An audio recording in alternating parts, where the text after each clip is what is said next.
Hello and welcome. Thanks for tuning in today. Paper gold trading is being shut down for individual traders on the Shanghai Gold Exchange by some of the biggest banks in China on July 24th of this year.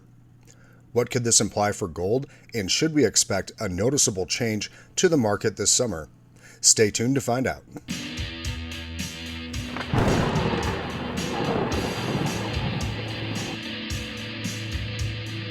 Something that's very important to keep in mind is that this will only affect individual investors. There is sparse information in regard to how much of the market they account for, so I resorted to consulting with an AI. I asked the AI roughly what percent of these contracts are typically traded by individual investors, and the AI estimated that individual investors only account for single digits to the low teens. It might take a while for the effect of this to show up in the market, and it should put some upward pressure on the price, but it probably won't be as significant as many are hoping. So the big question is, how effectively will the Western markets be able to suppress the price for gold once China makes this move? Well, the COMEX and LBMA are dominated by bullion banks, hedge funds, and asset managers.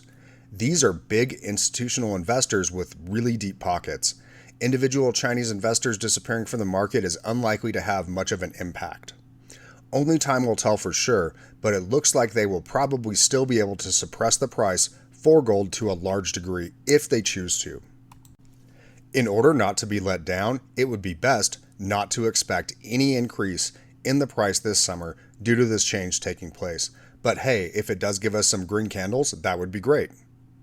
Now that the not so great news is out of the way, I just want to say that I do think gold is a good way to save some of my money.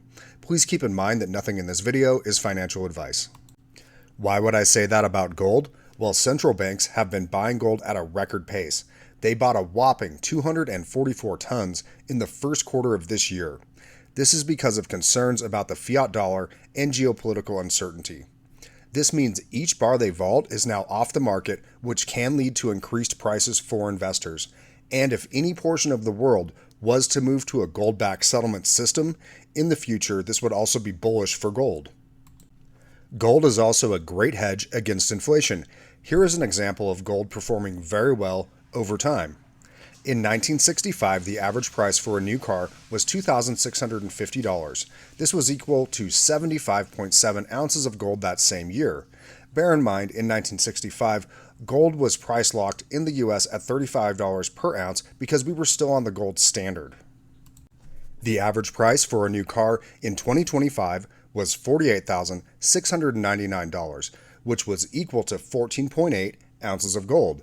It actually took less gold to buy a new car last year than it did in 1965, even though the price of a new car is over 18 times higher, which makes gold a winner in my book. Thank you so much for watching. I do appreciate it. If you enjoyed the video, please hit the like button and consider subscribing to the channel for more content like this. I hope you have a great day out there, and I will catch you in the next video.